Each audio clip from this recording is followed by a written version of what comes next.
HBN టీవీకి స్వాగతం. తొర్రూరు పట్టణ కేంద్రంలోని పార్టీ కార్యాలయంలో పాలకుర్తి నియోజకవర్గ ఇన్ఛార్జ్ ఝాన్సీ రాజేందర్ రెడ్డి పెద్దవంగర మండలంలోని ఎల్బీ తండా, బీసీ తండా, చిన్నవంగర గ్రామాల నాయకులతో సమీక్ష సమావేశం నిర్వహించారు. ఈ సందర్భంగా ఝాన్సీ రాజేందర్ రెడ్డి మాట్లాడుతూ పార్టీ బలోపేతం కోసం ప్రతి నాయకుడు, కార్యకర్త సమిష్టిగా కృషి చేయాలని పిలుపునిచ్చారు. ప్రతి ఒక్కరూ ప్రజల సమస్యలను గుర్తించి వాటి పరిష్కారానికి కృషి చేయాల్సిన అవసరం ఉందన్నారు. నాయకత్వం అంటే పదవులు కాదు, బాధ్యతలు అని గుర్తు చేస్తూ ప్రతి కార్యకర్త పార్టీ కోసం పనిచేసే విధంగా సత్సంకల్పంతో ముందుకు వెళ్లాలని కోరారు.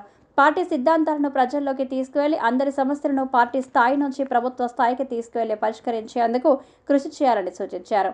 ఎమ్మెల్యే నాయకత్వంలో ఇకపై ప్రతి కార్యకర్త నియోజకవర్గ అభివృద్ధికి కృషి చేయాలని, పార్టీని మరింత బలోపేతం చేయాలని సూచించారు.